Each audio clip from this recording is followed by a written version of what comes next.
सुस्वागतम प्यारे बच्चों। भवतां सर्वेषां राज्य शैक्षिक अनुसंधान तथा च प्रशिक्षण परिषद छत्तीसगढ़ प्रान्तस्य दशम वर्गस्य पाठ्यक्रमे भवन्तः दशम वर्गे श्यामला पुस्तकं पठन्ति।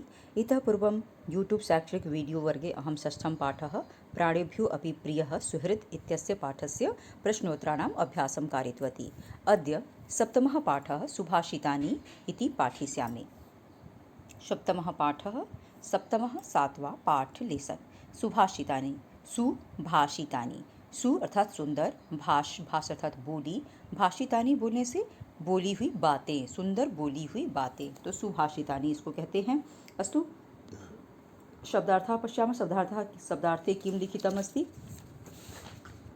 पूरा प्रोक्ताः, पूरा मतलब पहले, प्रोक्ताः प्र प्लस उक्ताः संधि है यहाँ पे, और पूरा अव्ययपद है, तो पहले कही गई। महर्षिभिः, महान ऋषियों के द्वारा, महर्षिभिः, महर्षि इकारांत पुल्लिंग शब्द, तृतीया बहुवचन अस्ति। निधये खजाने के लिए, निधये इकारांत पुल्लिंग निधि शब्द है और चतुर्थी विभक्ति एक वचन। सेव्यम रक्षा करने के लिए। शोधकाः शुद्ध करने वाले, शोधक शब्द है पुल्लिंग बहुवचन का। जैसे पेड़ होते हैं, वो कार्बन डाइऑक्साइड प्रदूषित वायु लेते हैं और शुद्ध वायु ऑक्सीजन देते हैं, उस ऐसे ही शोधकः। अपहारकः दूर भगाते हैं। हितावहम हितकारी। त्वक त्वचा, छाल स्किन। प्रत्यंगहि संधि है, प्रति प्लस अंगहि। संपूर्ण अंगों से प्रति अंग इक्वल प्रत्यंगहि, तृतीया विभक्ति बहुवचन है।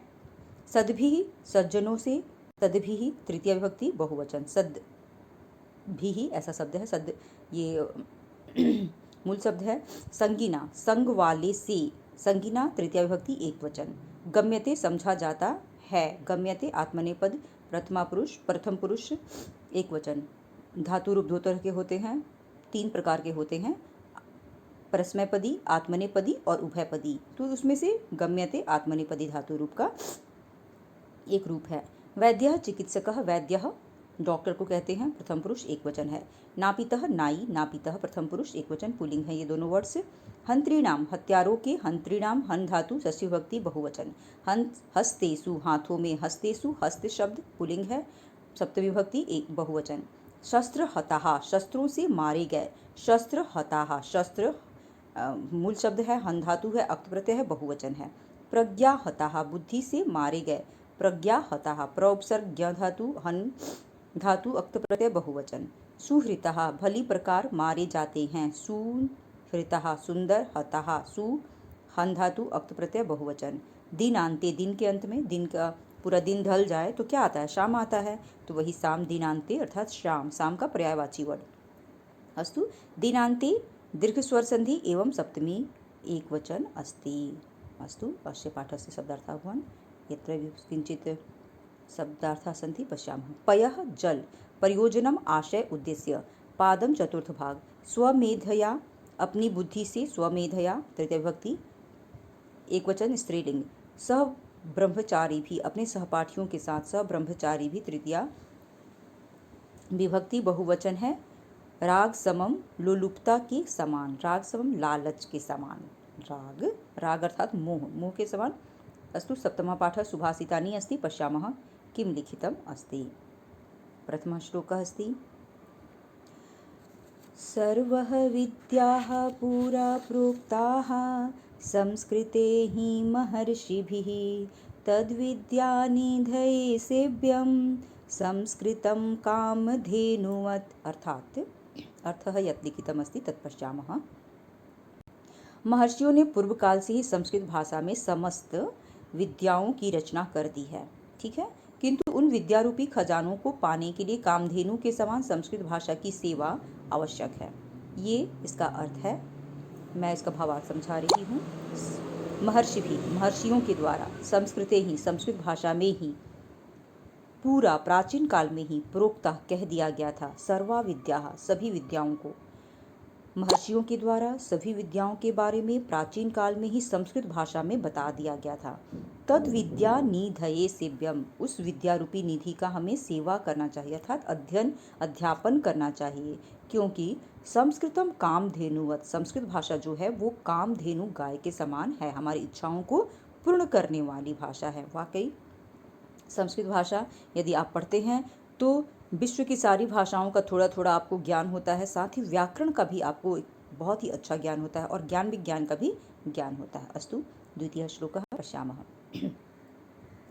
वायुना शोधकाः वृक्षाः रोगाणाम् अपहारकाः तस्मात् रोपणम् एतेषां रक्षणं च हितावहम्। अर्थात वृक्ष वायु को शुद्ध करते हैं और रोगों को दूर भगाने में सहयोगी होते हैं, इसलिए वृक्षों का रोपण और रक्षण प्राणी मात्र के लिए हितकारी है। वायुना शोधकाः वृक्षाः, वायुना शोधकाः वृक्षाः, वायु जो हैं, वृक्ष जो हैं, वायुना शोधकाः प्रदूषित वायु के शोधक होते हैं, शुद्ध वायु देने वाले होते हैं। वृक्ष कार्बन डाइऑक्साइड लेते हैं और ऑक्सीजन देते हैं। रोगानाम अपहारकः, रोगानाम रोगों को हमसे दूर करते हैं। जड़ी बूटियों के हम सेवन करते हैं, जब कुछ भी रोग होता है तो वृक्षों के द्वारा छोटे छोटे पौधों का, जड़ी बूटियों का सेवन करके हम स्वस्थ होते हैं, वही चीज़ कह रहा है। तस्मात् रोपणम एतेषां, इसलिए इनका रोपण करना चाहिए। रक्षणम च हितावहम, और प्राणी मात्र के कल्याण के लिए इनका रक्षा भी करना चाहिए। अस्तु तृतीय श्लोकः किं लिखितमस्ति पश्यामः। त्वक् शाखापत्रमूलैश्च पुष्पफलरसादिभिः प्रत्यङ्गैरुपकुर्वन्ति वृक्षाः सद्भिः समं सदा। अर्थात संतों के समान ही वृक्ष अपनी त्वचा, शाखा, पत्ते, मूल, पुष्प, फल, रस आदि सभी अंगों से प्राणियों का उपकार करते हैं। भावार्थः त्वक शाखा पत्र मूलैश्च, त्वक स्किन त्वचा, शाखा शाखा ब्रांचेस जो डालियाँ होती हैं वो, पत्र लिप्स पत्ते, मूलैश्च जड़ रूट्स जो होते हैं, पुष्प फल रसादि भी, और पुष्प जो उसके फ्लावर्स हैं वो, पुष्प फ्लावर्स अर्थात फूल, फल फ्रूट्स, रस आदि भी रस आदियों के द्वारा, प्रत्यंग ही उपकुर्वन्ति, प्रत्यंग ही प्रत्येक अंगों से, उपकुर्वन्ति उपकार करते हैं। कौन? वृक्षा, वृक्ष जो हैं अपने प्रत्येक अंगों से उपकार करते हैं। सद्भिः समं सदा, जिस प्रकार से हमेशा ही सज्जन लोग जो होते हैं, कोई उनका उपकार करे या ना करे, वो हर किसी का, जरूरतमंद लोगों का उपकार करने के लिए तत्पर होते हैं, ऐसे ही वृक्ष जो होते हैं अपने प्रत्येक अंगों से हर किसी का उपकार करते हैं। अस्तु चतुर्थः श्लोकः किमस्ति पश्यामः। केषाञ्चित् अपि वस्तूनां गम्यते संगिना गुणः वैद्यनापितहन्त्रीणां हस्तेषु छुरिका यथा। अर्थात किसी भी वस्तु का गुण उसके संग वालों से समझा जाता है, संग वाले उसके साथ में रहने वालों से, अर्थात वस्तु के धारणकर्ता पर निर्भर करता है। जैसे छुरी का गुण उपयोग वैद्य, नाई और हत्यारे के हाथ में देखकर ही पता चलता है। अस्तु भावार्थं पश्यामः। केषाञ्चित् अपि वस्तूनां गम्यते संगीना गुणः, केषाञ्चित् अपि संधि है, केषाञ्चित् प्लस अपि, तो किसी अपि भी, किसी भी वस्तूनां वस्तु का, गम्यते गुण, गम्यते चला जाता है, संगीना गुणः उसके साथ में रहने वाले का गुण किसी भी वस्तु में आ ही जाता है। जैसे वैद्य नापित हंत्री नाम, जैसे वैद्य डॉक्टर, नापित बार्बर, नाई, हंत्री नाम क्रिमिनल्स जो होते हैं, हत्यारे लोग, उनके साथ में। हस्तेषु छुरिका यथा, जैसे यदि यथा जैसे छुरिका, छुरी अर्थात नाइफ, चाकू, हस्तेषु हाथ में चली जाए, वैद्य वैद्य के, नापित नाई के, हंत्री नाम हत्यारों के, तो वो अलग अलग कार्य करेगी। वैद्य के पास जा कर के छुरी ऑपरेशन आदि करके जीवन दान देगी, नाई के पास जाए तो बाल कट करेगी, और हत्यारों के पास में चली जाए तो कहना ही नहीं है कि क्या करेगी, है ना। तो इस तरह से प्रत्येक वस्तु का उसके संगति, वो जिस संगति में रहते हैं, वो जिसके साथ में रहते हैं, उसका गुण उनमें चला ही जाता है। अस्तु पंचमः श्लोकः अस्ति किं पश्यामः।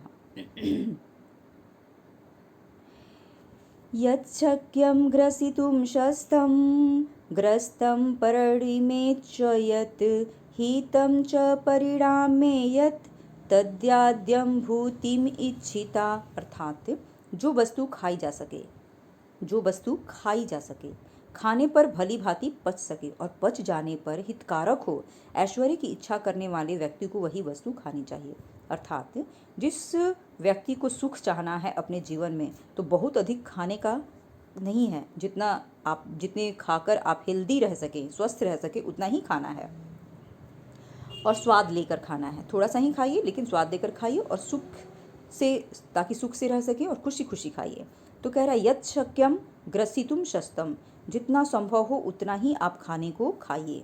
ग्रस्तम परिणमेत च यत्, परिणमेत प्लस च संधि है, तो यस ग्रस्तम जो खा लिया, परिणमेत च यत् तो उसको पचना भी जरूरी है, उसकी उचित मात्रा में पचना भी जरूरी है, खाने का डाइजेस्ट होना जरूरी है। हितम च परिणामे यत्, और यदि आपने उसको खा लिया और वो पच गया तो वो परिणाम मात्रा में, वो आपके जितना चाहिए उस टाइप से हितकारी होता है, सुख देता है। यत् तदाद्यम भूतिम इच्छता, ऐश्वर्य चाहने वाले लोगों के लिए इन सब का पालन करना चाहिए। मात्रा, उचित मात्रा में खाना खाना है, ज़्यादा नहीं खाना है। देखिए आप जितने भी समृद्ध लोग होते हैं, सुखी और समृद्ध लोग दिखते हैं, वो कम मात्रा में खाना खाते हैं, बहुत ज़्यादा खाना नहीं खाते हैं और थोड़ा सा ही खाना खाते हैं, लेकिन स्वाद लेकर खाते हैं और वो खुश रहते हैं, अपनी लाइफ में स्वस्थ रहते हैं। ठीक है, ऐसा ही हमको भी रहना है, कोशिश तो एटलीस्ट करना ही करना है। अस्तु। षष्ठ श्लोक पश्यामः किं लिखितमस्ति। अनन्तपारं किल शब्दशास्त्रं, स्वल्पं तथा आयुर्बहवश्च विघ्नाः, सारन्ततो ग्राह्यमपास्य फल्गु, हंसैर्यथा क्षीरमिव अम्बुध्यात्।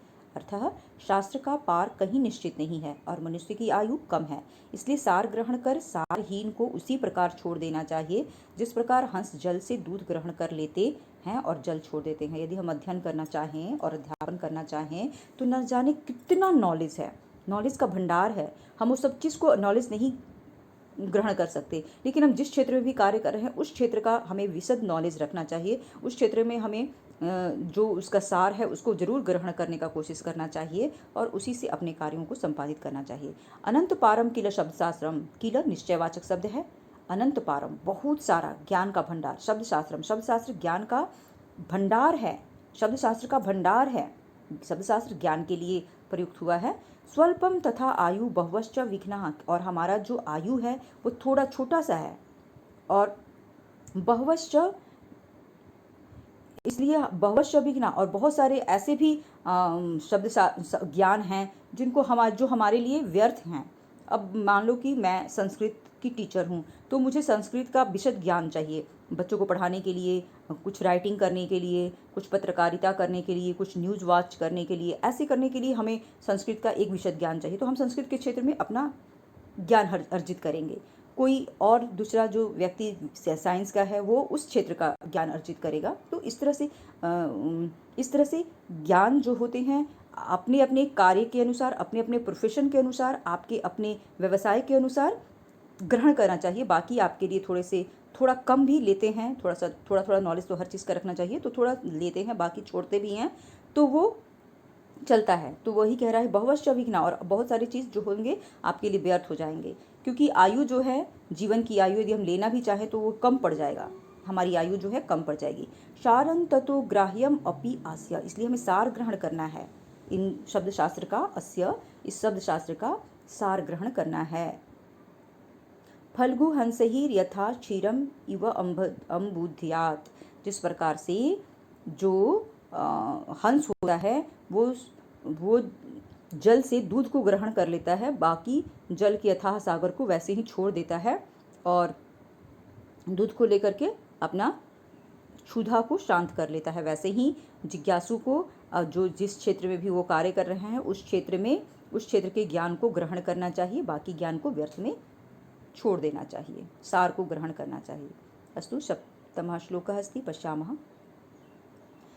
शस्त्रहता न हि हता रिपवो भवन्ति, प्रज्ञा हतास्तु रिपवः सुहृता भवन्ति, शस्त्रं निहन्ति पुरुषस्य शरीरमेकं प्रज्ञा, कूलं च विभवं च यशश्च हन्ति। अर्थात शस्त्रों से मारे गए शत्रु नहीं मरते, शस्त्रों से मारे जाने पे शत्रु नहीं मरते, परंतु बुद्धि से मारे गए शत्रु वास्तव में मर जाते हैं। बुद्धि से मारे गए, बुद्धि शत्रुता भावना को मार देना, वो बुद्धि से मारना होता है, तो बुद्धि से मारे गए शत्रु अवश्य ही मर जाते हैं।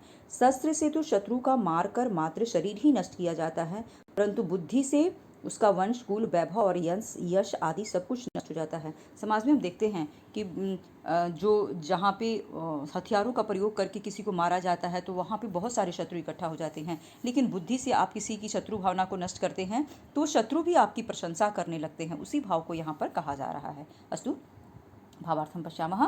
शस्त्र हता न ही हता रिपवः भवन्ति। शस्त्र हता, शस्त्र के, न ही मारे, हता शस्त्र हता, शस्त्र के मारे जाने पे नहीं हता रिपवः भवन्ति, नहीं मारे जाते हैं शत्रु। प्रज्ञाहस्त रिपवः सुहता भवन्ति। और प्रज्ञा अर्थात बुद्धि से यदि आपने रिपवः रिपुओं को मारा तो सुहृता भवन्ति, वो सुहृत हो जाते हैं, आपके मित्र हो जाते हैं।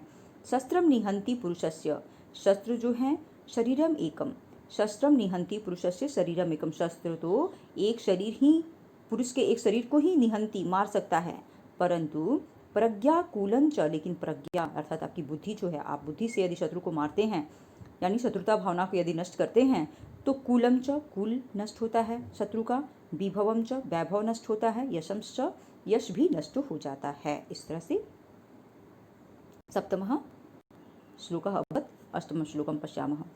दीनान्ते पिबेत् दुग्धं, निशान्ते च पिबेत् पयः, भोजनान्ते पिबेत् तक्रं, किं वैद्यस्य प्रयोजनम्। अर्थः, दिवस के अंत में शाम में दूध पीना चाहिए, रात्रि के अंत में सुबह जल पीना चाहिए, भोजन के अंत में छाछ पीना चाहिए। ऐसा करने से वैद्य की आवश्यकता नहीं है। दिनांते पिबेत दुग्धम, दिन के अंत में दूध पीना चाहिए। निशांते च पिबेत पयः, और निशा के अंत में अर्थात ब्रह्म मुहूर्त के समय सुबह सुबह आप उठ करके पयः अर्थात पानी को पीजिए। भोजनांते पिबेत तक्रम, और भोजन करने के पश्चात तक्रम छाछ को बोलते हैं, जो दही का पतला लिक्विड होता है उसको कहते हैं, तो उसको पीना चाहिए। किम वैद्यस्य प्रयोजनम, ऐसा करते हैं तो आपको रोग नहीं मिलता है, रोगी नहीं होते हैं, और तो ऐसे करने से वैद्य के पास अर्थात डॉक्टर के पास जाने की आवश्यकता भी नहीं होती है। नवमः श्लोकः महत्वपूर्णः श्लोकः। अष्टमः श्लोकः अपि महत्वपूर्णः अस्ति। सर्वथा प्रश्ने परीक्षायां प्रश्नः आगच्छन्ति। नवमः श्लोकः अपि महत्वपूर्णः, दशमः श्लोकः अपि महत्वपूर्णः, 8, 9, 10 त्रयः अपि श्लोकाः महत्वपूर्णाः सन्ति परीक्षादृष्ट्या। नवमः श्लोकः अस्ति आचार्यात् पादम् आदत्ते, पादं शिष्यः स्वमेधया, कालेन पादम् आदत्ते, पादं सह ब्रह्मचारिभिः। अर्थात शिष्य अपने जीवन का एक भाग अपने आचार्य से सीखता है, आचार्य गुरु, एक भाग अपनी बुद्धि से सीखता है, जो जितना वो ग्रहण करता है, जितना वो समझता है वो चीज़, एक भाग समय से सीखता है, तथा एक भाग वह अपने सहपाठियों से, जो फ्रेंड्स हैं उनके साथ डिस्कस करके सीखता है। भावार्थम पश्यामः। आचार्यात् पादम आदत्ते, आचार्य से एक अंश सीखता है। एक अंश कहने का मतलब ये शिष्य का जीवन है, ठीक है, ये शिष्य का जीवन है। यहाँ पे 4 भाग हैं। ये स्टूडेंट लाइफ है, तो स्टूडेंट लाइफ में ये स्टूडेंट लाइफ, ये स्टूडेंट लाइफ, ये स्टूडेंट लाइफ, ये तीनों स्टूडेंट लाइफ हैं। तो एक भाग जब टीचर पढ़ाते होते हैं तो थोड़ा सा दिमाग में आता है, फिर शिष्य स्वमेधया, अपनी टीचर के पढ़ाते समय बच्चे का दिमाग कितना कॉन्सेंट्रेट था पढ़ाई करने में, उससे वो सीखता है, यानी आधा अंश को उसने सीख लिया। तृतीय भाग वो अपने फ्रेंड से डिस्कस करता है कि सर ने ये चीज़ पढ़ाया था, मैम ने ये चीज़ पढ़ाया था, तो वो कैसे हुआ था, क्या हुआ था, ये सारी खोजबीन और डिस्कशन जो होता है, परिचर्चा जो होती है। तो ये 3 अंश शिष्य जो होता है अपनी स्टूडेंट लाइफ में सीखता है। कैसे कैसे?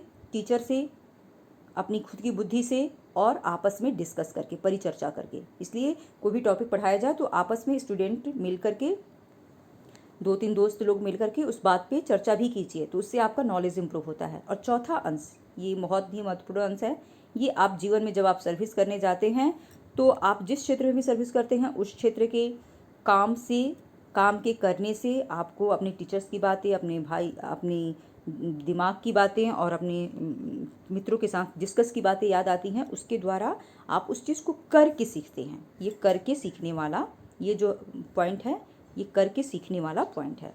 अस्तु, 9वां श्लोकः अभवत्।